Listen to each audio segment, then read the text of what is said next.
Okay, good evening, everyone. I think as it's now 2 minutes past 8, we can start. Very happy to see everyone coming back. I hope Wednesday has been a good off day for you. But we're gonna pick it up now again and continue with this workshop. Starting off, of course, with prayer. So please join me in prayer. Good evening, dear beloved Heavenly Parents and true parents. We'd like to start today's workshop day again. We have some lectures to hear from Uncle William, sharing his wisdom and everything that he's acquired over long years of studying divine principle and studying so many other writings and so much content from all around the world, to the point now where he's compiled something very broad for us all to learn from. And I'm very grateful for that. And I just pray that we can have a nice evening all together here. And yeah, I guess I'd like to start it off and offer it all to you. In my name, I'm Daniel Karagazan, and all of our names here as brothers and sisters of Blessed Central Families Jew. Okay, so yeah, I see more and still more people joining in. I hope in the next few minutes we'll have everyone here. And now, yes, no introduction needed, but we're gonna have Uncle William continue. Today, I think it's gonna be even more about the fall and those topics. I hope I'm right here. So let's welcome up Uncle William with some virtual applause. So, evening everybody. Oh, yeah, good evening, I think. Maybe for some people it's a different time of the day if they're in America. So I was going to carry on from yesterday. So yesterday we looked at, not yesterday, on Tuesday, we looked at first part of the fall and this relationship between, examine a little bit more this relationship between Lucifer and Eve. And I explained that it wasn't, basically because of this relationship, Eve, as a result of that experience, she felt like she'd been sexually, emotionally, psychologically abused. Basically, it was that kind of a relationship. And as a result of that, she felt a sense of worthlessness. She felt she had no value. Just like the morning she woke up after this relationship with Lucifer, instead of feeling happy, she would have felt dirty, disgusted, guilty, a sense of shame, a sense of worthlessness, and a sense also being cut off from God, and a realization that what she'd done had been wrong, and that she'd lost her innocence. And as a result of that, then the world looked very, very different. And she wanted to be loved. And so, it's this kind of, there's a lot of, one of the things I find most interesting about the fall, about the story of Adam and Eve and Lucifer and Father's explanation, is not only that nobody else has been able to explain it in so much detail, but the fact that it is able to help us to understand how it is that people become damaged and traumatized in the world in which we live. So it's often been associated more and more now with mental health issues amongst teenagers who have casual sex. So we're not just talking about the relationship between Lucifer and Eve, which was very much like a sexual abuse, but even just casual relationships, it leads to a lot of damage. People get very, very damaged. And this is an example, it's just some from a newspaper I read, it's a person who's quite well known amongst young people. So in recent years, Thandia Newton has been vocal about the secret torment that plagued much of her early life, instigated by a relationship she had for 4 years from the age of 16 with a 39-year-old director, John Dugan, who went on to cast her in a film debut, the Australian comedy Flirting. Only after years of therapy did Newton realize that her struggles with mental health were a result of that relationship. So these kind of relationships are incredibly damaging. And so, it's becoming more and more clear now as people are investigating sexual abuse and the effects it has upon people, then we can start to understand why it was so damaging for Eve, why it was so traumatizing, and particularly then why it was that God said, don't have this relationship, because if you do, you're going to die. So the death they experienced wasn't a physical death. You could say it was the death of the heart, which I'll go into a bit more. So when a child is sexually abused, his or her normal sexual development is cut short. This is just from some research. This isn't something I wrote myself. Being forced to be sexual on an adult level leaves a child not being able to develop his or her own desire, sexual orientation or interest. He or she doesn't get a chance to explore sex in an age-appropriate way. The child learns to abuse a sexual desire scary, out of control, force, and his or her first sexual experience of arousal are linked with shame, disgust, pain, and humiliation. This makes for powerful imprinting. If abuse is linked with affection and nurturing, the child grows up confused about the difference in affection and sex, intimacy and intrusion. That's very much the way it was with the relationship between Eve and Lucifer. Eve definitely was not raped. There was a lot of love there, or what appeared to be love, a lot of affection there. Eve was very much attracted, as I talked about on Tuesday, towards Lucifer. She was infatuated with Lucifer.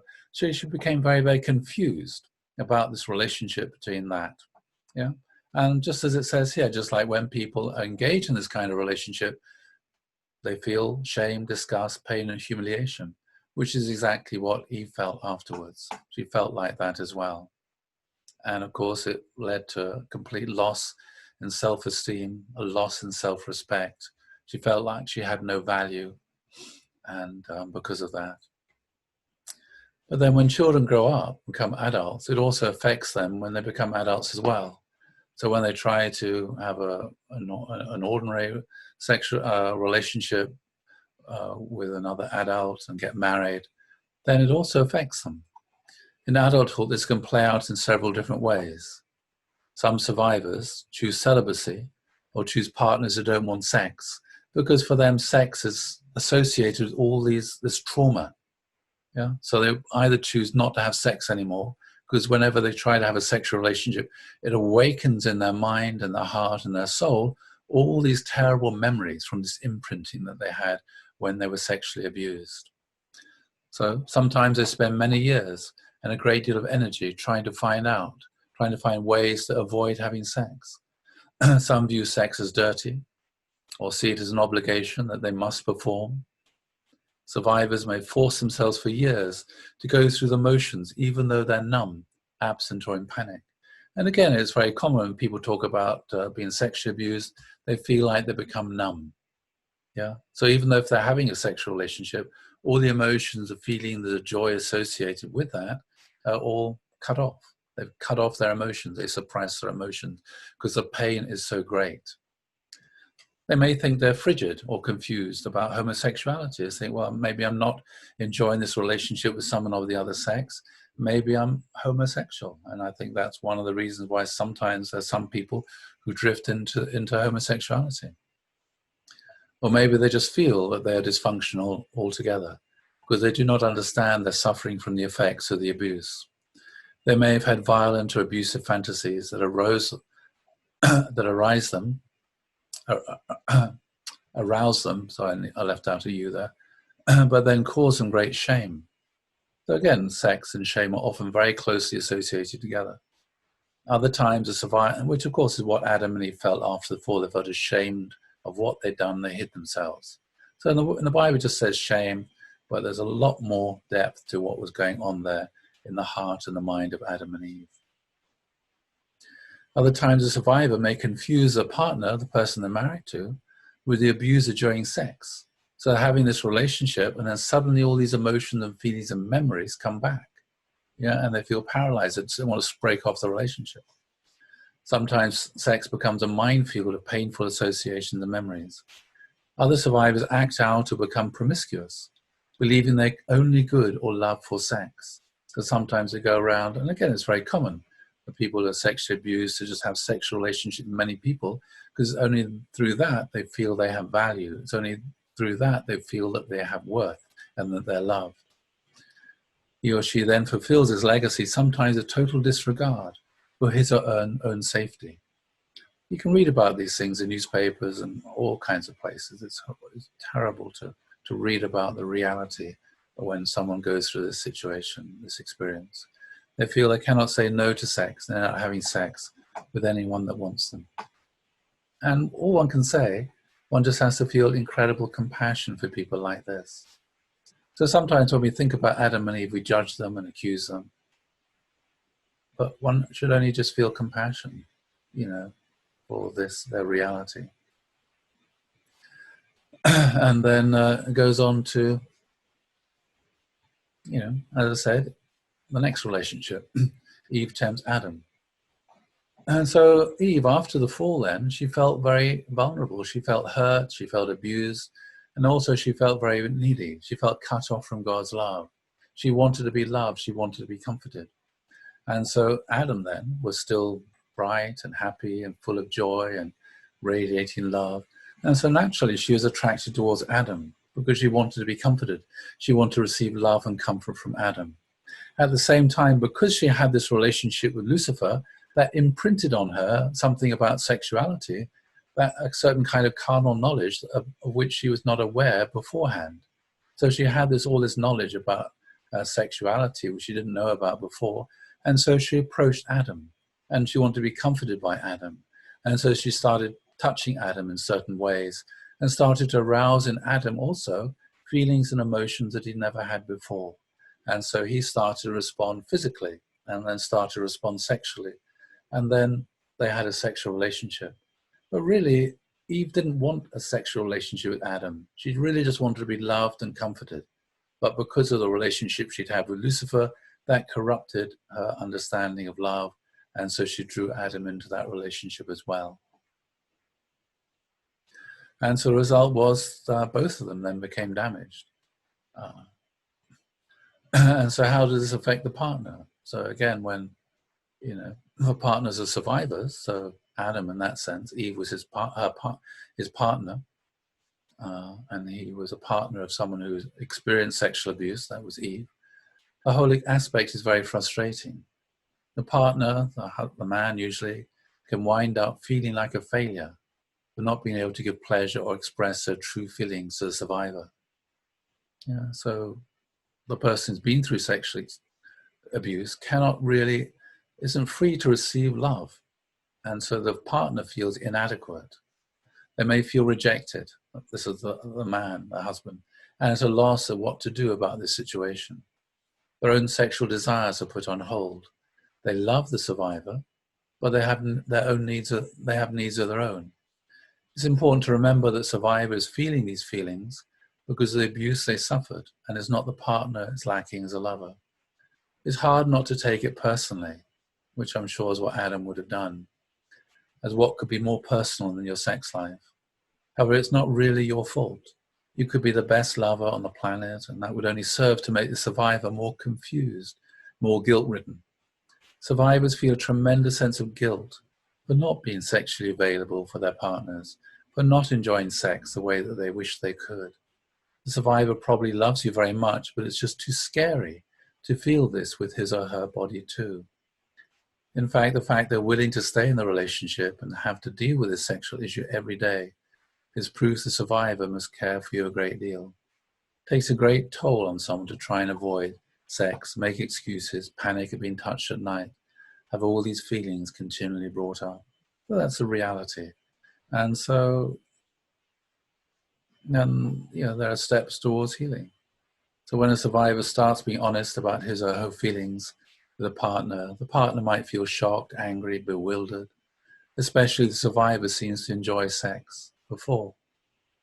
Sudden upheaval of sexual issues is the norm when survivors start to work on abuse issues. Patience with a survivor is key. Survivors often cannot work on sexual issues until the later stages of healing. If a survivor feels pressure to have sex during this time, it only serves to make him or her feel worse, especially if there's fighting or threats about this. Survivor feels like this is the original abuse because they feel manipulated again. This only shuts the survivor down further. and the pressure for sex is taken off the survivor, this allows him or her room to heal sexually. As a partner, you do have a choice. You can leave the relationship and find someone else to have sex with, but the survivor can't. Unless he or she heals sexually, these problems will follow her into every relationship for the rest of her life. His or her motivation to heal and change is greater than yours. You cannot make someone heal sexually. You cannot set deadlines or orchestrate the survivor's progress. You can set mutual goals and work towards them. You can make your feelings and needs known, say sex is important to you and that you want eventually to have a mutual sexual relationship. The survivor understands this and they want the same thing. Things will change and can, even though it may not seem like it now. Ultimately, you're rewarded with a whole and healthy person. Working with a survivor on sexual healing takes an incredible amount of patience, persistence, and acceptance of the fact you're growing as a person too. Survivors often need to be initiators of sex in order to feel in control. It's important things for partners to understand. So this is all connected then, this whole process of restoration, change in lineage, and the restoration of the fall that Father talked a lot about during his lectures. And so, I'm sure you've probably read in the principle then, the spiritual fall is worse than the physical fall. And the reason is given, well, the relationship between Eve and the archangel was unprincipled, should never have happened. But actually it's much deeper than that. The relationship should never have happened because it was an unprincipled relationship. In a sense, it's like the relationship with a pedophile or an uncle or a teacher. Yeah, it's a relationship which should never have happened. So just not long before he died, Father described Lucifer as being like Adam and Eve's uncle. Yeah, and also sometimes describe Lucifer as being like God's brother. Lucifer's an angel. Obviously, he's not the brother of God in the sense of being a second God, but it's like the relationship between Lucifer and God. God worked very closely with Lucifer, and maybe it's easier to work, nicer to work with someone and treat them more as your equal. And again, the relationship between Lucifer and Adam and Eve is maybe more like an uncle. And I said on Tuesday, maybe he should have transitioned from feeling that to more like feeling like a parent. Because the reality is, where does most sexual abuse, we know, takes place in a family. Most sexual abuse, a lot of sexual abuse happens with an uncle, yeah, who's trusted by the parents and also trusted by the children, yeah, but has this kind of mind and does that. Sometimes it's, a very close family friend. Sometimes it's a teacher. It's a relationship which should never have happened, yeah, because there's a difference between the love between a husband and wife and the love between a parent and child, between an uncle and nephews and nieces, and the love between a teacher and a student. These are all different kinds of love within the four great realms of heart. And when these different kinds of love appear in an inappropriate relationship, that's what it means when it's unprincipled. And so it was incredibly damaging. Yeah, it was a relationship of power between Lucifer, who was a very powerful spiritual being who was much, much older than Eve. And so when they engaged in that kind of relationship, it was a devastating relationship. Just like all relationships like that are devastating upon a young girl when they get into this kind of relationship. It's devastating for them. Whereas the relationship between Adam and Eve is supposed to happen anyway, but it's supposed to happen the right way at the right time. So the relationship between Adam and Eve, it's a bit more like teenagers who fall in love. So you can imagine, even if there wasn't a Lucifer, even if Eve hadn't fallen with Lucifer, it's imaginable that Adam and Eve might have gone out for a walk one day. They might have fallen in love and, become very attracted towards each other, even though God said, don't eat the fruit. They may have felt very attracted towards each other, given into their physical desires and feelings, and had a relationship. It would have been wrong, but it wouldn't have been as devastating upon their inner life as the relationship between the archangel and Eve. The relationship Eve had with the archangel was devastating her whole inner life. Her whole soul, her mind, her whole inner life was turned upside down and was really damaged and corrupted. If Adam and Eve had just had a relationship and fallen, it would have been wrong, but it wouldn't have been as damaging to them as the relationship with the archangel was. That makes sense? So that's why it was worse. It was worse because of the effect it had upon the heart of Eve. Yeah, that's what, and the effect it had upon Adam as a result of that. That's why it was worse. Yeah, that's what it means when it says unprincipled. So again, it says Eve's motivation for the first relationship was excessive desire to experience love. Eve's motivation for the second was to be comforted and return to God. And yes, that's true. You know, her first relationship, she experienced all these romantic feelings that Lucifer had awakened in her, and she wanted to fulfill these feelings.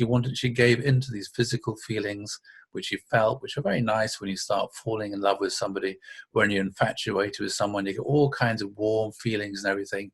And the temptation, the desires to want to follow those feelings and to consummate those feelings. Yeah.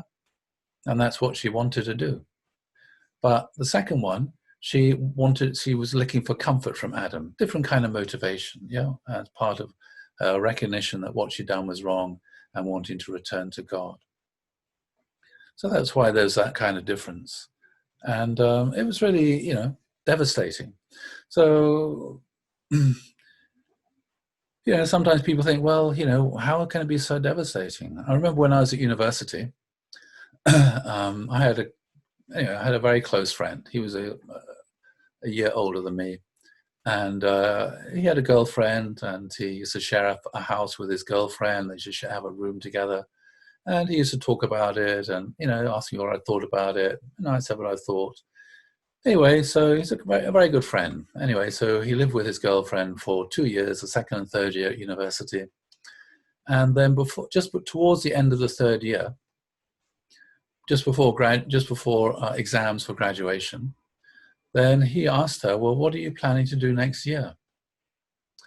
And she said, well, I went to University of Manchester, and she said, I'm planning to go to Sheffield to do a master's degree. And he said, Sheffield, I suppose I could move there and get a job and find work there. And she said, well, why would you want to do that? And he said, well, because I love you and I hope to marry you one day. And she said, well, for me, this relationship was just for university. After I graduate, I don't expect to see you ever again. And he was devastated. Yeah, it broke his heart. He felt so hurt, like his love and his whole being had been rejected. He felt he had no value. He felt devastated. He started growing a beard, and he was talking to me about this, how he felt, you know. And he said, I'm never going to allow anybody to hurt me like that again. And as a result of that, he closed his heart. The pain was so unbearable. It broke his heart. And he closed his heart. He said, I'm never going to let anyone hurt me like that again. But of course, when you do that, then of course it means you can never trust anybody again. You can never make yourself vulnerable to be loved ever again.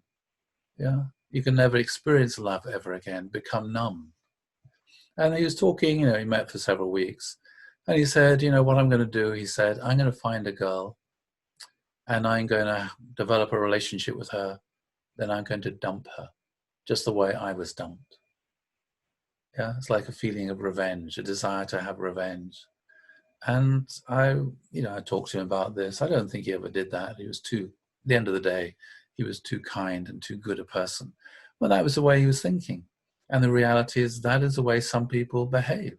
You can see people who become serial rapists sometimes have had that really deep and traumatic experience of being dumped by somebody they loved, and wanting to get revenge, wanting to work out this feeling of revenge and bitterness and resentment upon other women. It's horrendous, it's awful, but that's what it is. And that's what it means when God said, if you eat the fruit, you will surely die. So the death which took place is the death of the heart. Yeah, when people are betrayed and abused and let down like this, it's heartbreaking, and he closed the heart and the heart dies. It's the death of the soul. And that's what Eve experienced, and Adam experienced as well. And I had another friend. She was someone I studied with, and she had a boyfriend, And she was a medical student, so she used to tell me about her boyfriend. And she was a Catholic, and she said her boyfriend wanted to sleep with her, and she didn't think it was right because she was a Catholic. I mean, I don't know why all my friends used to tell me about their sex lives when they're at university, but they knew I was a Moonie, and they knew Moonies don't date, and they knew I wasn't there for that kind of relationship. So they felt kind of free, I guess. Anyway, it's kind of funny. Anyway, so she was telling me, and so I explained to her why I thought it was wrong and she shouldn't have this relationship. And there's a very good priest. He actually happened to come from Poland, and he came to the university. He gave a talk about, the importance of sexual purity. It's a really good talk. I wish I'd made notes. Anyway, so I took her along to listen to this. Anyway, sometime later, after we graduated, she came to visit me in London, and then she told me what had happened. And she said eventually, she gave in to him, and she had a sexual relationship with him. And then after she had this sexual relationship with him, then he lost interest in her and started dating somebody else. And she said, what happened? I thought you loved me. You kept telling me you loved me, and that's why you want to have a sexual relationship with me. He said, no, you were just so difficult to get. That's why it took me a long time to win you and to get you. But now I've got you, I had you. Now I'm going after another girl. And it was, for her, it was devastating to realize that all these things he said to her were just because he wanted to get her into bed. And obviously for her, it was devastating, to realize that. And, she tried to get him back, but, one day, anyway, she said, okay, I'll have a relationship with you, but it's not going to change anything. Anyway, so she told me all this when she came to visit me about a year or two later in London. And then she said she couldn't get him out of her head. And that's the reality. When people have a sexual relationship, it's not just a physical thing. It's not just, if somebody slaps you, it's really painful, but you get over it. It doesn't affect your inner spirituality or inner life. Even if someone punches you really hard, it's painful and it hurts, but you can get over it. It doesn't affect your inner life. But when someone's raped or sexually abused, or treated in this kind of way, it affects the whole inner life, and you feel like this person actually living with you. So it's not just a physical relationship, there's also a spiritual relationship as well. Yeah, it also affects one's inner life as well. And, if Adam and Eve had grown up and got blessed by God in marriage, and then consummated their marriage and had a sexual relationship after the wedding, then when they woke up in the morning, they would have been filled with incredible joy. They would have felt incredible peace and joy within the heart. Incredible peace. They would have felt one with the universe, one with the natural world, one with each other. And the world would look even more beautiful and colorful than it did before, because they'd be looking at each other and looking at the world through the eyes of love, through the eyes of true love. But because of the relationship they had, instead of that, it became dirty, and they became cynical, and they felt it's like a very different kind of relationship that they had, and the world looked very, very different. Anyway, so after the fall then God came into the garden, and God said, where are you? Now, that's really interesting, because God said, where are you? Do you get any sense here that God is angry? No. God doesn't come in angry, judgmental, accusing. He just comes in and says, where are you? Why are you hiding? And then Adam comes along and, says, I realized we realized we were naked. And then God said, well, how did you know this? Who told you were naked? Then have you eaten the tree of which I told you not to eat? So what's God doing here? Is God angry? No. God is just full of compassion. All he wants to do is create space for Adam and Eve to just say what had happened. All he's hoping for is that Adam will say, I'm really sorry, God.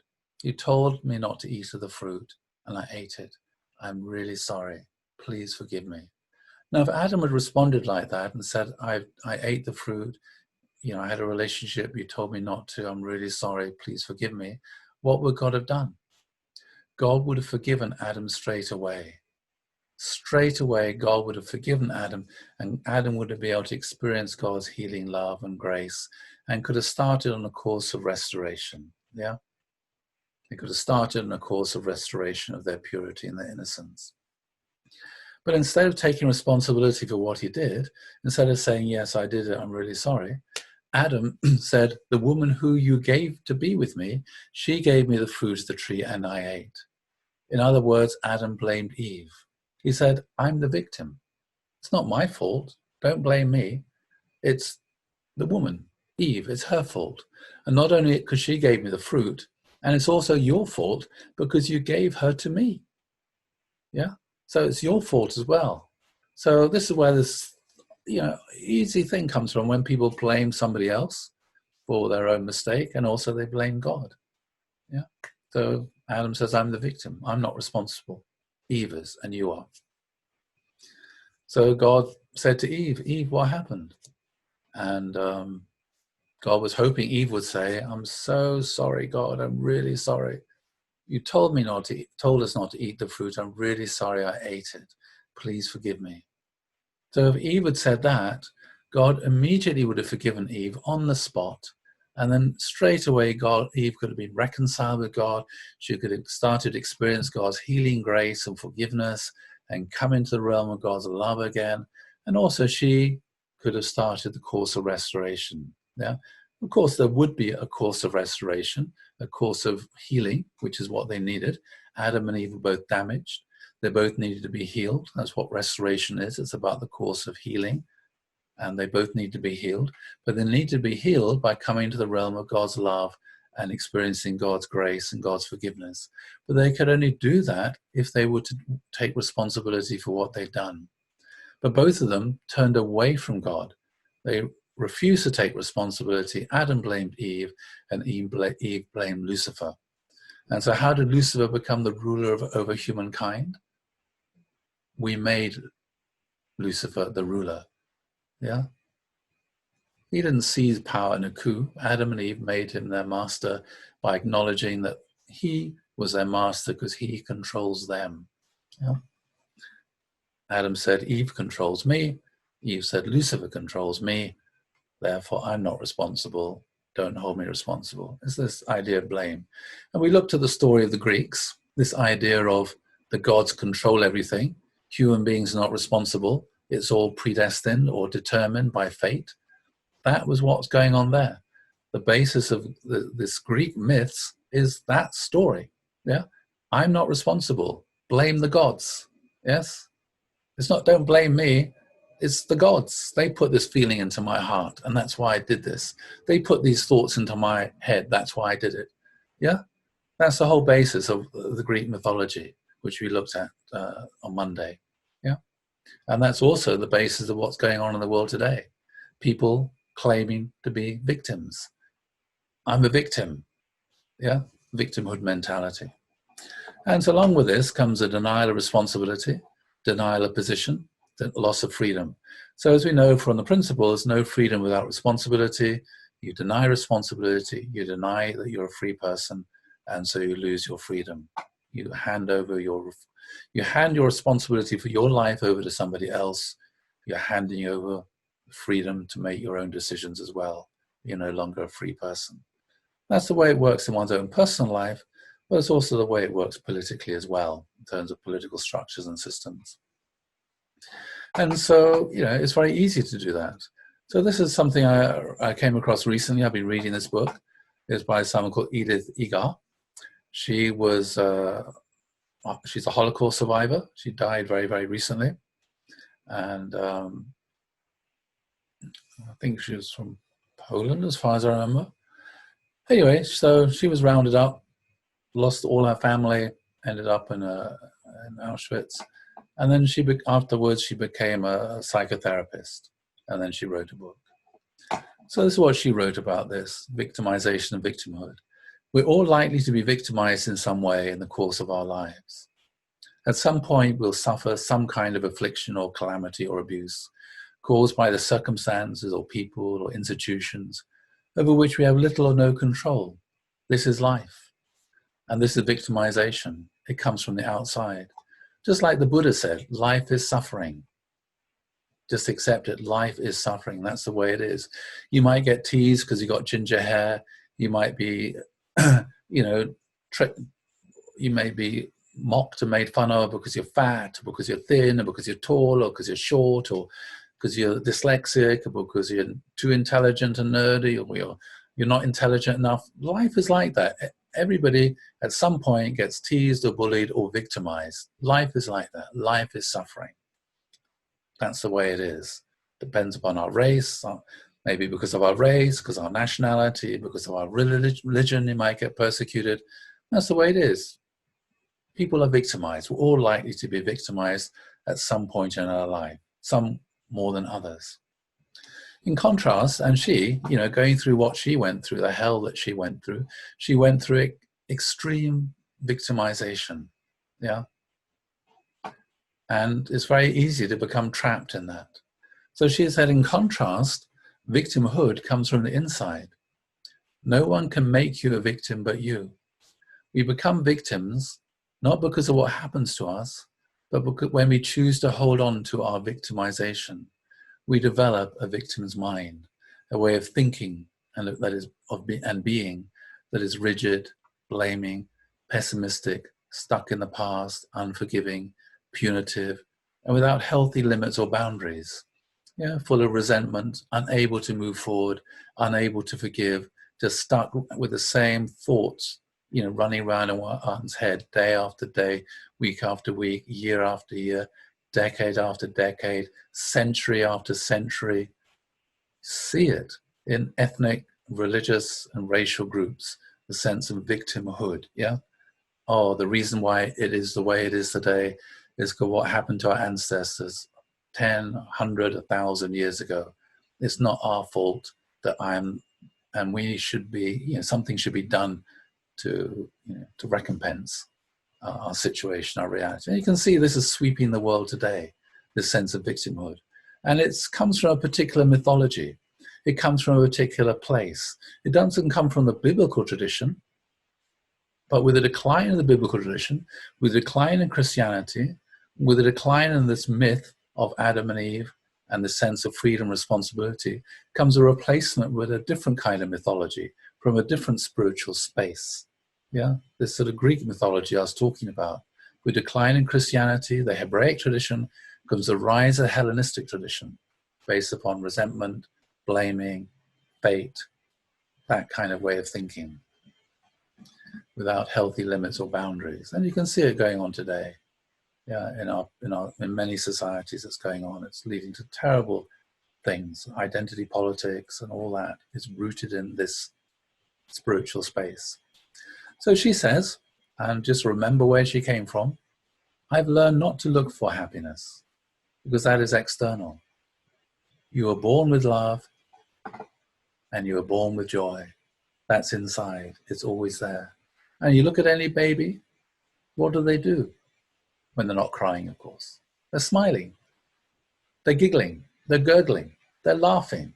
Yeah, my granddaughter, she sits in front of Winnie the Pooh on, you know, television, and she's just rolling around laughing, you know, at the sort of things that are going on. And she's smiling and laughing. She's filled with so much joy. That's the default position of every human being, every baby, is to laugh, to smile, to be filled with joy, and to be filled with love. Sadly, tragically, people get damaged. Yeah, people's hearts get damaged sometimes when they're very young, and that's what happens. But then, you know, sometimes people go through the most horrendous situations, but they're able to keep this spark alive in them. And usually, it's because they have a certain attitude towards life. Yeah, a spiritual attitude towards life. And so you can a lot of these people are dying now. The people who walked out of Auschwitz and the death camps and concentration camps. A lot of them who were there when they were children and teenagers, they're dying now. And I've been reading their obituaries in the newspapers. And the reason their obituaries appear in the newspapers is because they left these concentration camps, these death camps, as sometimes just with skin and bone. I mean, you read about Edith Egar, it was shocking that she even survived. You know, she was under a body of, she was buried under dead people, and she just managed, couldn't say anything. Just American soldiers walking by saying, "Is anybody alive here?" And she just managed with great difficulty just to open her eyes, and he saw her eyes. She didn't have the strength to say anything. But, she went on to become a very famous psychotherapist. And many of these people, because their obituaries are written, not because they were in concentration camps, but because they left these concentration camps, but not because of that, but because of what they went on to do with their lives. They became very famous musicians, academics, social reformers. They got, often they made a huge impact upon the world in which they lived when they arrived in Britain or other countries as refugees, scientists, all kinds of things. Because even though they were victimized, they didn't they didn't develop and hang on to a sense of victimhood. And we'll look at the biblical basis for that later on, when we look at the story of Abraham. So what were some of the consequences of the fall then? So as a result of the fall, as I said before, Eve was traumatized by a relationship with Lucifer. She experiences abuse, which damaged her, incredibly damaged. And then when she entered into this relationship with Adam, he was damaged also by this relationship with Eve. And the way I explained, when a partner has a relationship with someone who's been through sexual abuse, they also become damaged as well. At the same time, he also inherited the archangelic nature of wanting to own and control women, which we'll explore later, and also weak and hard to respect. And also they got this influence from malign spiritual forces. So all this was basically because of the fall, the nature of the fall between Lucifer and Eve. As I said, if Adam and Eve had fallen, that would not be as damaging to them, and it could have been relatively easily resolved and sorted out, and the healing that could have come, that would have been okay. Even if Adam and Eve had grown up, become mature, and established got married, had a happy family, and children, grandchildren, great-grandchildren. Supposing several generations later, 5 or 6 or 7 generations later, there's 2 young teenagers. They were very attracted to each other. They went for a walk. They were so attracted to each other. One thing led to another, and they had a sexual relationship, and they fell. Would that be as damaging and as bad as what happened with Adam and Eve? No, because they would have been surrounded by a healthy family, a healthy society, and that mistake they'd made could also have been resolved very, very easily. It wouldn't have brought the incredible damage that this original relationship had. At the same time, because of what happened, you had all this problem with the spiritual world. After Adam and Eve and their descendants went into the spiritual world, damaged, corrupted, you had this evil spiritual forces as well, which wouldn't have come about if that hadn't happened. So sometimes people say, well, why didn't God prevent the fall? Well, God saw the possibility of the fall, and that's why he gave Adam and Eve the commandment to protect them. So you might wonder, well, where was the commandment? Was it written on a sign somewhere? Was there a book that it was written in? Well, actually, the commandment was written into them. It was written into their conscience. Yeah, they knew it was the wrong thing to do. Instinctively, their conscience told them it was the wrong thing to do. Yeah, when Eve started engaging in this relationship with Lucifer, the principle said she had the fear of her original mind. She felt it's wrong. She knew it was the wrong thing to do. The commandment was written into her original mind. It was in her conscience. Yeah, it was there, planted. And if she, as I said, she stepped back, prayed about it, she would have got spiritually clarity, and she would have carried on relating to Lucifer, but she wouldn't have allowed the relationship to develop in that way, in the way that it did. So that's why God gave Adam and Eve the commandment to protect them. And of course, God is invisible. God can't intervene. God doesn't have any power. I mean, for human beings, it's much easier. If your son or your daughter are misbehaving, you could just lock them in the bedroom and not let them go out at night. Of course, they can open the window and climb down the drain pipe, but it doesn't solve the problem when you do that, when you force somebody not to do what they want to do. Yeah, so God doesn't use force. God is just a God of love. God is very vulnerable and just wants people to take responsibility of their lives. As I explained, at the end of the day, God wants us to become lords of creation. And Adam and Eve could only qualify to become lords of creation by winning the respect of Lucifer and the archangelic world. So if God had intervened and stopped the fall, then Lucifer would have said, Adam and Eve aren't qualified. They didn't become lords of creation. They didn't win my love and respect out of their own responsibility. You had to help them. Yeah. It's a bit like, it's a similar situation. If there's somebody who owns a businessman, he starts a business, becomes very successful, employs thousands or tens of thousands of people. He's a chairman of the board. And of course, he would like one of his or some of his children to inherit the business from him. Now, there are different ways that this can happen. One way is the owner. He can just appoint one of his sons or daughters or some of them to become directors of the company. Yeah. But then how will all the employees feel? They might look at this person and they feel, well, the only reason why you got the job to be the managing director is because your dad is a chairman. He owns the company. But the question is, are you really qualified? And for an employee, that's a valid question. Because if the son is not qualified, when the dad dies and the son can't manage the business properly, the business might go out of business and they'll all lose their jobs. So for them, it's a matter of real concern. Is this person qualified? Yeah. So a wise chairman of the board, what he'll do, he'll say to his son, you want to take over the business when I die? Good.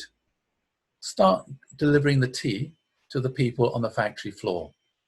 Go and see how it works right at the very bottom and start working on the factory floor and get to know the people working on the factory floor, see how my business works and inherit everything from me and win the respect of the people on the factory floor. You get to know them personally. And then when you do that, then I'll promote you to become the factory manager. And then when you win that level of respect, I'll promote you up the company. So eventually you become the director and eventually you'll inherit it from me. But on the way, you'll win the respect of everybody in my business. But not only will you win the respect, you'll understand how my business works. So you'll know how it works, you'll be able to manage it well, and you'll be able to improve it because you know how it works. Instead of just having an abstract idea and just giving orders and instructions without understanding how it really works. And that's a great problem. Sometimes someone gets appointed to become the head of a business and they don't understand how it works from the bottom up. And sometimes they can just make terrible mistakes and destroy it. It often happens. Big businesses are just destroyed by bad management and leadership, by someone who doesn't understand how the business works. So God wanted Adam and Eve to win the respect of the archangel. Yeah. And so that's why he didn't intervene. He wanted, Adam and Eve to win the job, win that position through their own responsibility, not just by being appointed. It's not enough to be appointed, anointed, and crowned. You have to win the respect of the archangel. Also, God gave Adam and Eve freedom and responsibility. So because God gave Adam and Eve free will, it meant that he couldn't intervene. If he intervened, he would have been taking away interfering in Adam's freedom and free will. So when a baby's a baby, the mum decides what clothes the baby wears. When it becomes a toddler, still decides. But when a child becomes a teenager, there's a limit to what parents can tell their children to wear and not to wear. You start treating your teenager who's 15 or 16 years old as if they're 5 or 6 years old, they are offended. They feel you don't respect me. Why are you still treating me like a child? Why don't you trust me? Yeah, that's the issue. If God had intervened, he'd have been taking away Adam and Eve's responsibility and showing that actually he didn't trust them and also he didn't respect them. And that would have been devastating, the relationship between Adam and Eve and God. And that wouldn't have solved the problem either. Yeah? So God can't intervene, as I said, because God is a God of love, not a God of power. And so Jesus explained this in terms of the parable of the prodigal son. I'm sure you know this parable. I'll just go through it briefly and quickly. There's a dad has 2 sons. One day the younger son says to his dad, I want to have my share of the inheritance. I don't want to have to wait till you die because before I have enough money to travel around the world and go out with my friends and have fun and do all the things I want to do. If I have to wait till you die before I can have my share of the inheritance, I'll be too old to enjoy myself. Give me my share of the inheritance now. And what's the dad do? He goes away and thinks about it. And the most shocking thing is, he comes back and he gives his younger son his share of the inheritance. That's why we call it the parable of the prodigal son. Some people call it the parable of the foolish father. What father would really do that? Can you imagine one that would really do that in real life? But this father did.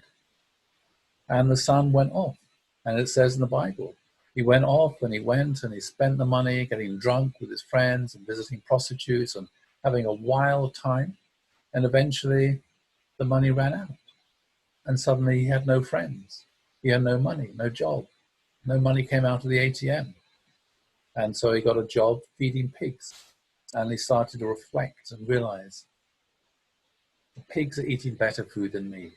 And it says that he finally came to his senses. He woke up, he realized, my God, what an idiot I've been. What a fool I've been. My servants in my dad's house, they eat better food than me. I'm going to go home, tell my dad, I'm really sorry, Dad. Please let me just come as a servant in your house. So he goes home. His dad sees him from a long way off. So obviously his dad has been so worried all this time. I hope my son's going to be okay. Yeah, I trust him. I hope he's going to be okay. And when dad sees his son, he runs towards him, he embraces him, he dresses him in nice clothes. What he doesn't say is, where's all the money? He's so happy to see him, he puts on a party. Yeah, he's so happy his dad's home. It's just like, you borrow your parents' car. You just pass your driving test, you borrow your parents' car to drive your friends around, and you drive too fast, you crash the car, and you phone up your dad and say, Dad, I had an accident. And what do your parents say?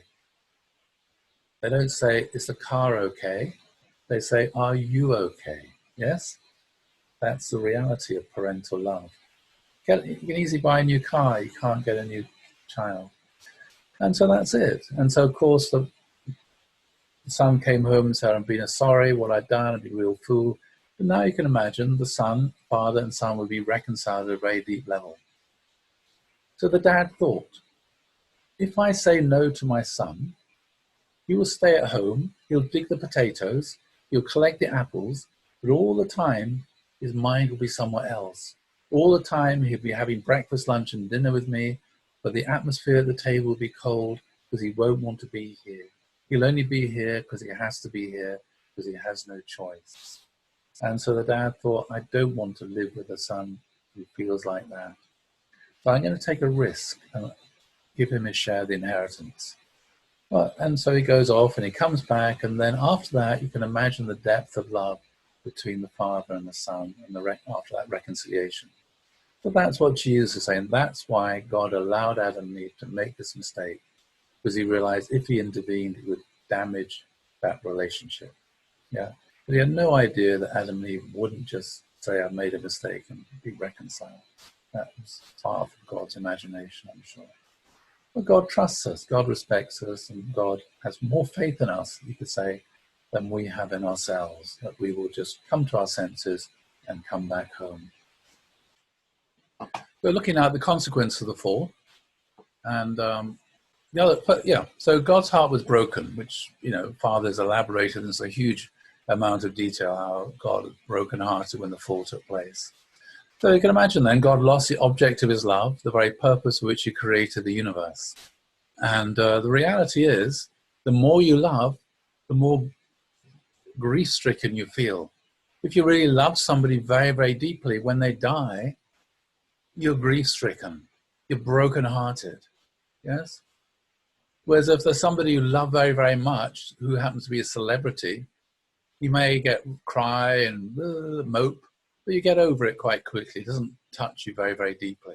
When there's someone you really love deeply and you have a very deep relationship with them, when this person dies or is hurt, then you feel that incredibly deeply. And so that's why God felt so grief-stricken, so sorrowful, so hurt when he saw what happened to Adam and Eve.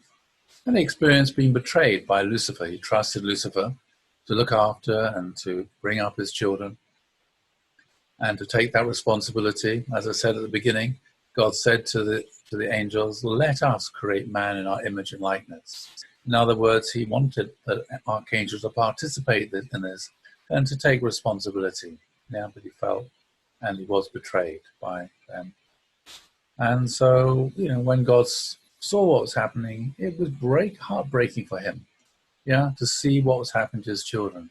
Just like for any parent, when they see their children suffering, it's heartbreaking. When they see their children or find out what's happening to their children, it's the most unimaginable pain, that they feel because of what's happening to their children. And so when God looks at the world today, God weeps at the way it is. It breaks God's heart. And this is expressed over and over again in the biblical tradition, over and over again, God's parental heart and God's sorrow at the way the world is when he sees violence and suffering and abuse taking place, how it breaks God's heart when he looks and sees what happens to his children. And so everybody, it says, and we know from the principle, everyone is affected by the fall. So it's interesting. The divine principle has this sentence: original sin is transmitted through the physical body. Okay, so how does that work? Okay, as you know, it says Lucifer had this relationship with Eve, and these evil elements were transmitted from Lucifer to Eve. Then Eve had this relationship with Adam. Evil elements were transmitted there, and Adam and Eve passed them on to their children. And that's what we call original sin. That's all terribly theological. Doesn't really mean much, to be perfectly honest. I don't like the expression original sin because it doesn't really get to the meat of what's really going on here, what really went on here. So basically, what happened here is when Eve had this relationship with Lucifer, she was imprinted with an understanding what sexuality is. As we read, if a person's first experience of a sexual relationship is painful, that becomes the most powerful memory they have. And that's the memory that comes back over and over again when they try to have a sexual relationship. My grandfather always used to say, first impressions count. The first impression you have of something, of a person, is the one that is the most powerful. And it's the one that's the most lasting, and the one that's the most difficult to overwrite in that sense, or to rewrite. And so onto Eve then was imprinted all these attitudes, about sexuality and about this and about that from Lucifer, as you read about just as what happens to young girls who are sexually abused. When Eve had this relationship with Adam, those evil elements, or this same pattern and understanding of sexuality, also transmitted to him, and it also traumatized him. It also damaged him. He became damaged through the relationship he had with Eve, as well. And so I think about it, it's much better to say this is original damage. Eve was traumatized by this relationship with Lucifer. It damaged her heart. Her heart was traumatized. And then Adam as well was traumatized by this relationship with Eve. And then this relationship with Eve, as I talked about on Tuesday, didn't stop then. Eve's relationship with Lucifer carried on and on and on and on. And that was even more disturbing for Adam. So you can imagine the kind of relationship they had. There's probably a lot of shouting, a lot of blaming, a lot of accusing, a lot of psychological, emotional, and physical abuse in the relationship between Adam and Eve. And so this then was passed on to their children. So their children then, in a sense, we say they inherited original sin. What this really means, the children were born damaged and they grew up damaged. And they inherited the trauma that came about from the parents' relationship with each other and with Lucifer. So that was what being passed on here, original trauma, original damage. And it says it's passed on through the physical body. We'll look at this in a moment. It's not just spiritual, Not just spiritual, it's not mental, it's physical. And that's because there is no separation between the spiritual body and physical body. It's just a different inner and outer aspect of the same individual human being. We have an inner and outer dimension, So when you think about it, when you experience pain, where do you feel it? Is it just mental? Is it just spiritual? When you feel pain, we feel the pain in our physical body. We feel it in our heart sometimes. That's why I talk about being broken-hearted, because that's where we feel it. When people feel angry, it's not a mental thing, it's not a spiritual thing. When you feel angry, you feel this feeling just rising up your body, you know, and you feel your muscles and your fists starting to clench and you go all red, yes? It's expressed in the physical body and it's contained in the physical body. That's why when people become stressed, it's not just mental and spiritual, it's physical. It affects the physical body. Everything that goes on in our mind, everything we think, we affects our feelings, that affects our physical body, it affects our health through stress and all these things. But at the same time, if it had been a very beautiful experience that Adam and Eve had with the first sexual relationship, that would have imprinted on them, yeah? So for me, I have an imprint on my mind. The very first time I had a sexual relationship and saw a naked woman was with my wife on the 3-day ceremony. That, whenever I remember that so vividly till this day. Whenever I think about it, it makes me feel happy. It's my happy thought, yeah? Because that kind of imprint was there. You know, sexuality and sexual love is something incredibly beautiful, yeah? Incredibly pure, incredibly peaceful, incredibly healing, yeah? And those are all the associations that one should have with sexual love. But Adam and Eve didn't have that, and nor did their children. Yeah, they became damaged by the abuse between Adam and Eve flowed onto their children. Yeah, it wasn't a happy home. It wasn't a happy home with, you know, a home is created by the love between a husband and wife, and that generates the love between the parents and the children. And so people have been looking at this recently. There are various books you can read if you're interested in this. This is one called It Didn't Start With You, How Inherited Family Trauma Shapes Who We Are and How to End the Cycle. It's inherited trauma. Another very good book here. It explains about the relationship between mind, brain, and body in terms of trauma. It's very good, this one. The Body Keeps the Score. And explains about also how to bring healing. And so I think about it and I thought, okay, maybe that's when you go to Chongpyong, you know, you give yourself a good slap, you know. What's happening there is all these sort of traumas which are locked into the physical body, yeah.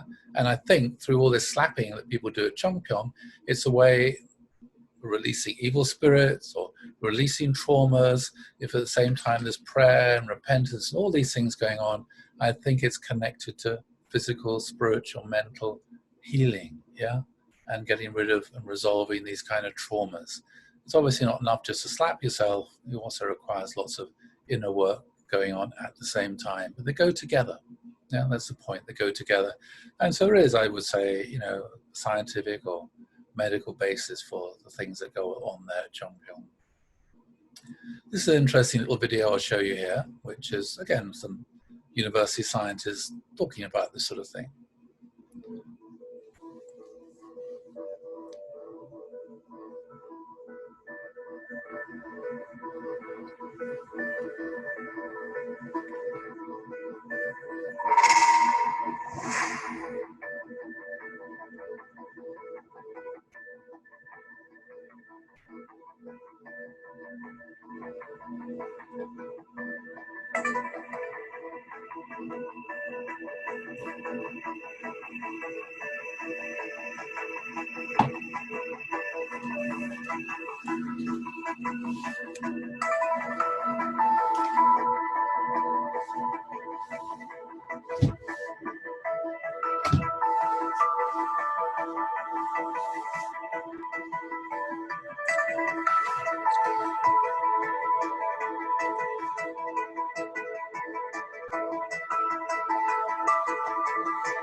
Okay, so I thought it's interesting. So in the Divine Principle, that one sentence written in the 1950s, original sin is passed on through the physical body.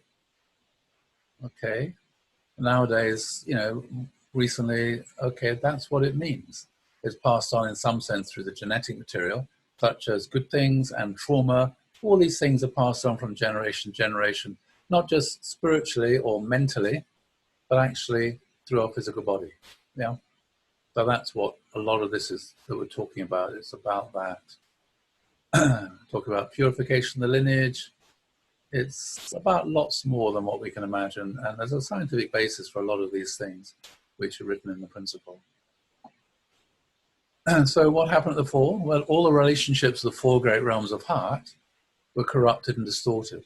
The relationship between men and women, why you get this whole Me Too movement and all that's finally been exposed, that corrupted, distorted relationship between husband and wife, relationships between parents and children, husband and wife in extreme patriarchal societies, relationship between parents and children, relationship between siblings. And so what restoration is about, it's all about putting these relationships right, these inherited patterns of behavior and correcting them and putting them right. Another thing, that consequence of the fall, loss of three great blessings. As I mentioned before, people struggle to get mind-body unity, easy to become an alcoholic, lazy, have an identity crisis, tell lies, where your mind says one thing and your mouth says the other. People struggle to achieve good relationships within the family, with their neighbors, etc. People struggle to manage the world, finances, tidiness, etc., etc. So again, the loss of the three blessings became much more difficult to achieve these these are the most, I didn't explain this before, these are three fundamental dimensions of human existence. Relationship to our mind and body, relationship we have with other human beings, and a relationship with the natural world. And all people have to negotiate and get these three fundamental relationships right. Yeah, that's the purpose of religion, to help people to get these three fundamental relationships right, so they can experience joy through the relationship mind and body, joy through the relationship with their family and friends, and joy through the relationship with the natural world, that's artistic or whatever it is, running a business. And so this, of course, leads into the three worst crimes. The worst crime is murder. Prevents you from realizing the first blessing, because your body is under the ground and your mind or soul is in the spiritual world. Hard to get mind-body unity when they're in different places. So I'll talk about the violation of the heart, hurting somebody. Rape, again, violation of lineage. So what does that mean? When somebody's raped, the whole inner world is damaged and traumatized. And then it's very difficult to be able to trust somebody. I was talking about this friend of mine. It was very, very difficult for him ever to allow another woman into his life, because it's very, very difficult for him to trust another person and that kind of love, because of the damage he experienced. And so because of that, it damaged the relationship he had with his wife when he got married. And of course, if that then becomes damaged, then that damages the family and damages the relationship with the children. Doesn't mean it can be as good as it can be. And that, of course, damages the lineage in that sense. That's how it works. That's what it means. And in terms of the one violation of violation of public property. Father said, well, basically it's robbery. The third great sin or crime is you're preventing somebody from becoming the Lord of creation because you're stealing something that belongs to them. Okay, so that was the end of the story of Adam and Eve. And then after the story, after the story of Adam and Eve, there's a curious little story here. And we're going to start working through the other stories in Genesis now. So you might have come across this and wondered, well, what's the meaning of this? So it said, when the human race began to increase, more and more daughters being born, the sons of God noticed the daughters of men were beautiful. They looked them over and picked out wives for themselves. This was back in the days when there were titans in the land. The titans came from the union of the sons of God and the daughters of men. These were the mighty men of ancient lore, the famous ones. God saw that human evil was out of control. People thought evil, imagined evil, evil from morning to night. And God was sorry he'd made human race in the first place. It broke his heart. So sometimes people think this is about the angels, spiritual beings coming down and having sexual relationship with women. But actually, that's not what it is.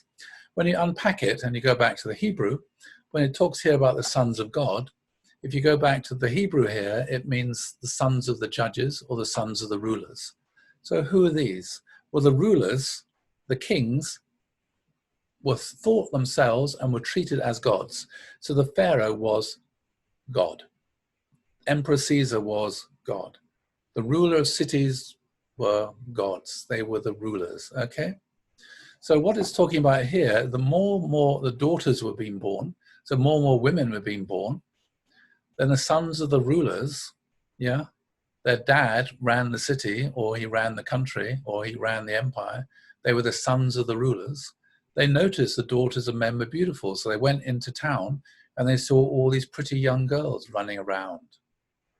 So what did they do? They were sitting outside the pub, drinking their beer, talking about that girl and that girl looks beautiful, that girl's fit, talking them over and picking out, not wives, just picking out girls for themselves for a one-night stand. That makes sense? That's the way it works. When you get powerful men, they can just do what they want to these women. That's the whole basis of the Me Too movement. Powerful men in positions of authority and power, using that power and authority to get sexual favors from women who are don't have that kind of status. So this was back in the days when there were titans in the land. Okay, titans, what's that? Okay, so what this means, you unpack it, it means alpha males. Okay, the titans, so where did these alpha males come from, these big, strong, aggressive males? The titans came from the union of the sons of God, in other words, the sons of the rulers and the daughters of men. So what happened then is the sons of the rulers, they had brief relationships with the women because they could exert their power, and these women became pregnant, and these women had sons, but these sons were born to unmarried mothers. And so these boys grew up without a role model of what it is to be a good father or to be a good husband. And so what role model did these boys have? They didn't have a role model of what it is to be a good man. So they figured out, well, where did we come from? Well, some man came along and impregnated my mother. Yeah, that's what men do. They go around doing that. And so you get these sons of unmarried mothers. They formed bonds with other young men, the same sort of thing. Then you have the formation of gangs of young, aggressive males. Yeah, those are the titans, the alpha males, the gangs who used to go around ruling the neighborhood, enforcing their will upon people and controlling the neighborhood. That's who these people are. The union of the sons of the rulers and the daughters of men, the sons of unmarried mothers. They were the mighty men. They were the criminals. They were the organized criminals. They were the bullies. Yeah. They were the people who formed gangs, and one of the most powerful, the strongest of them became the ruler and the leader, and they would go and inflict their authority upon everybody else, and they would extract money from them.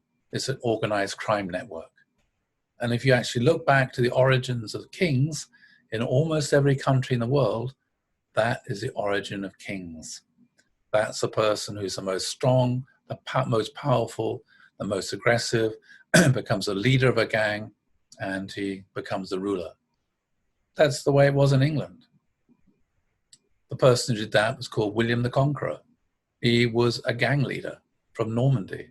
He got together an army of soldiers, and he invaded England, and he defeated the English, and he conquered the country, and he stole the country, and he gave bits to all his followers. Yeah, became the lords of the country, the aristocracy. That's the way it worked. Yeah, and that became the basis of the English monarchy. Yeah. Mighty men, William the Conqueror. But look and see where they came from. He was also known as William the Bastard, because he was the son of an unmarried mother. God saw that human evil, so this is where we get this human evil, we get violence. These gangs of powerful men who are very aggressive, who don't have role models of what it is to be a good man, a good husband, a good father, they go around ruling people using power and violence. Yeah, and if people don't conform to what they want them to do, they use violence. And so that's what the problem was. People thought evil, imagined evil from morning to night. And God was sorry he made the human race in the first place, broke his heart. It broke his heart because of the way he saw people suffering. All the suffering that was being inflicted upon his children, it broke his heart. And that's why he felt this sense of regret. He wished he hadn't done it, because instead of creating a world where his children could be happy and filled with joy, what came about was a world of incredible suffering where his children suffered. So the only reason God suffers is because human beings are suffering.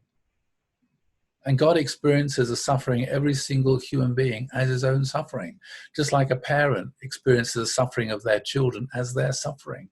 It's called empathy. You empathize with your child.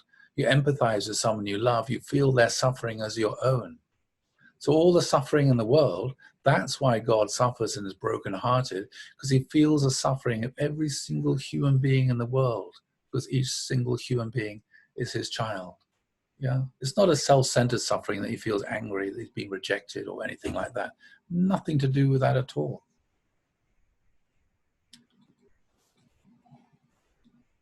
And so we can read about this. This is Jonathan Sacks. He's a rabbi who I often read and helps me to understand the Bible. So he talked about this. He said, with the development of agriculture, this is organized agriculture like rice fields, and when you have organized agriculture, not just a peasant farmer running his own farm, when you have organized agriculture with irrigation and everything, you need managers. The managers become powerful. Yeah. So with the development of agriculture, then cities, and economic surplus, some humans became richer and more powerful than others. So these kings, rulers, and pharaohs, the human alpha males, could command an almost open, endless gratification of sexual desire. So when it's a very agricultural society where everybody's just doing their own farming, it's one man, one woman. But when you get organized agriculture or cities, you get some people, they don't have to go and work on the land. They can just enjoy all the money that comes from the taxes.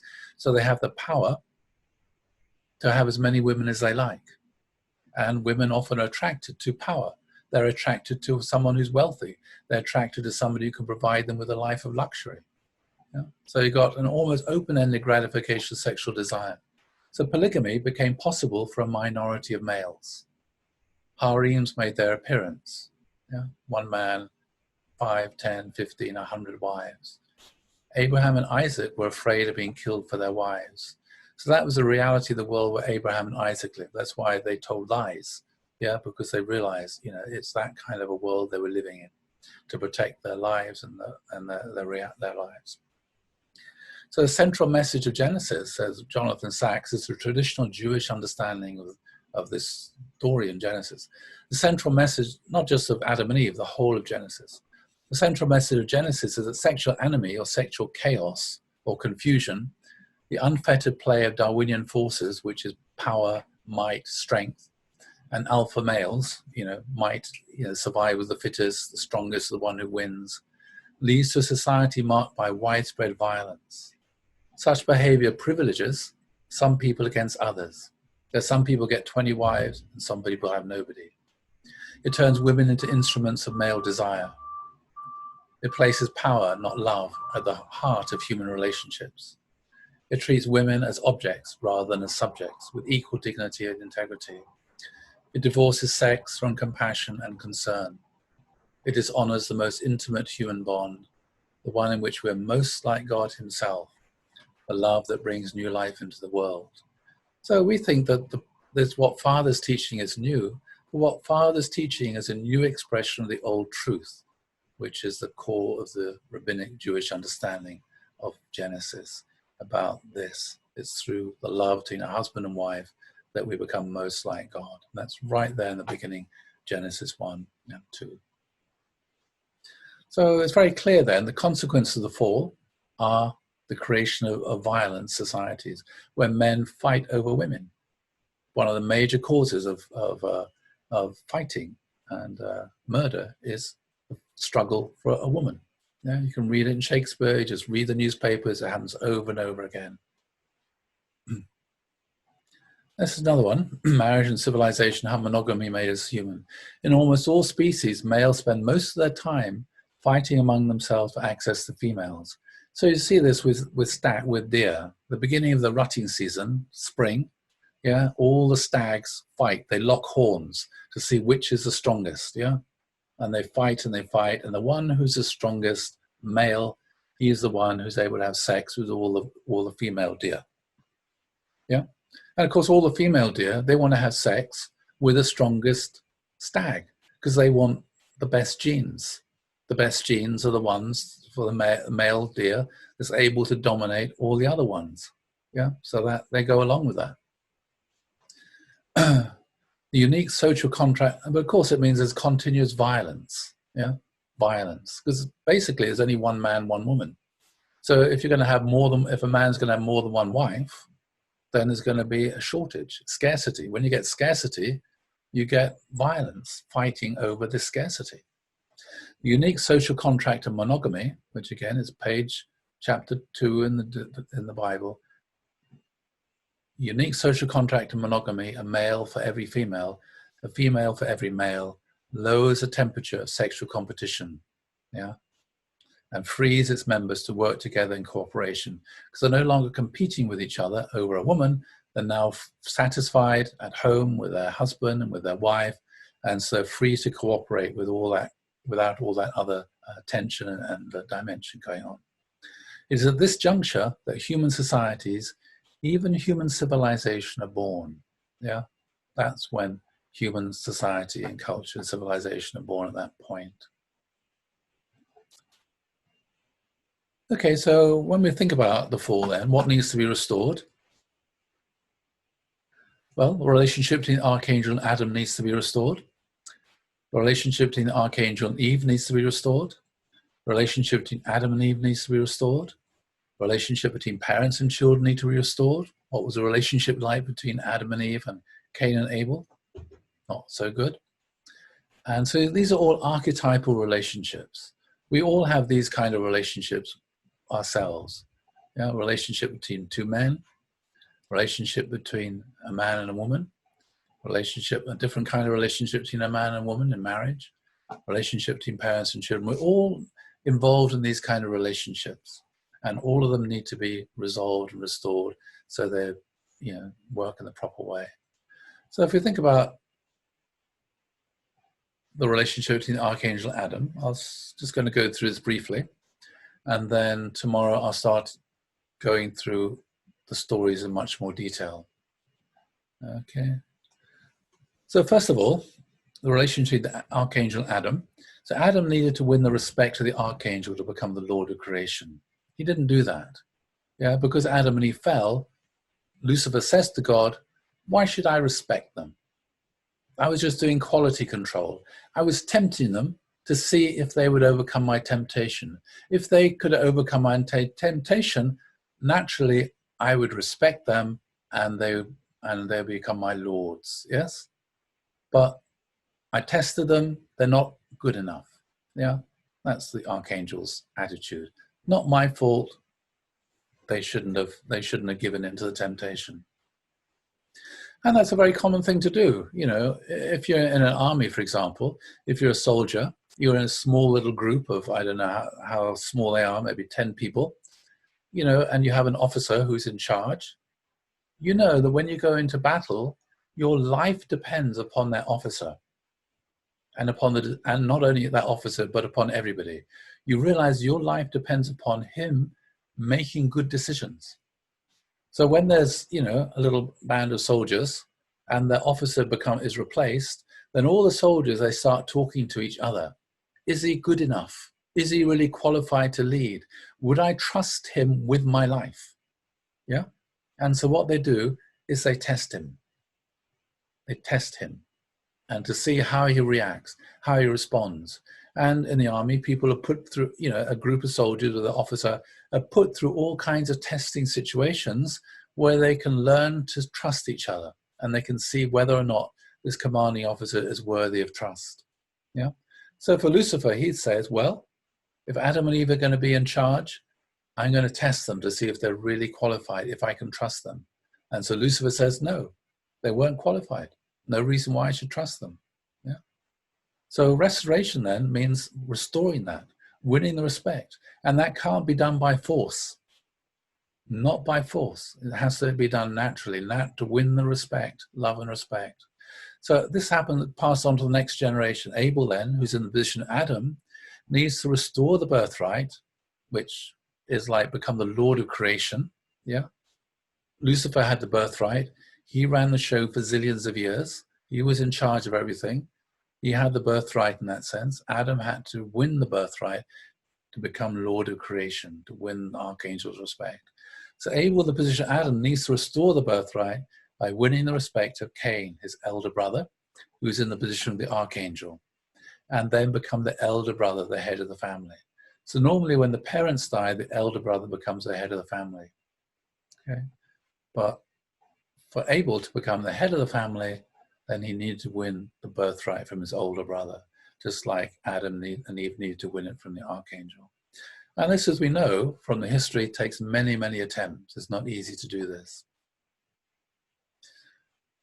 Another thing that needs to be restored is the relationship between the archangel and Eve. So men then inherited the archangelic nature to want to control and possess and have sexual relations with women for their own pleasure and gratification. It's about lust, not love. So many, many men, when they see a woman, they evaluate and judge, oh, she's pretty, I would like to have sex with her. And you find men like this, we often call them players, or I'm sure in different languages you have your own words. For men who are attracted to a woman or a girl, and they start chatting them up because they want to get them into bed. Not because they really genuinely care about them or love them, they just want to have a relationship with them and in that sense to control them. Yeah. And that's the basis of the sexual harassment and worse that I'm sure all women experience at some point, sometimes over and over again. And it's finally being called out, this wrong archangelic attitude. But at the same time, women inherited a tendency to be seduced by powerful men and to seduce. So you see these photographs in newspapers of Harvey Weinstein with all these pretty, beautiful actresses around him. And you know that each one of them has been sexually harassed and worse by him. But still, that's what they do. They want to be photographed with him and they're attracted by the power and all the other things that go along with that, wealth. Relationship between Adam and Eve needs to be restored. So man needs the respect of his wife. Yeah. But at the same time, a man needs to love his wife. So to become a good subject, and it says in the divine principle, the subject loves the object. Yeah. So a man needs to love his wife, and the wife needs the love of her husband and needs to respect her husband, which is what it is to be a good object. So showing respect and love. It's a relationship of love and respect. I'm not going to go into this. There are lots of books you can read about it, about love and respect. Then the relationship between parents and children needs to be restored. I look at this quite a lot. Parents need to love and take care of their children. At the same time, children need to honor their parents. So we look at the relationship between Adam and Eve and their children. You can see it wasn't that kind of relationship. So that relationship also needs to be restored. So when I look at these stories then, which I'll start doing tomorrow, I'll be looking at each of these stories: Adam's family, Noah's family, Abraham's family, Isaac's family, Jacob and Esau, all these stories through the prism or the lens of the restoration of the four great realms of heart. Okay, but I'll explain this in more detail from tomorrow.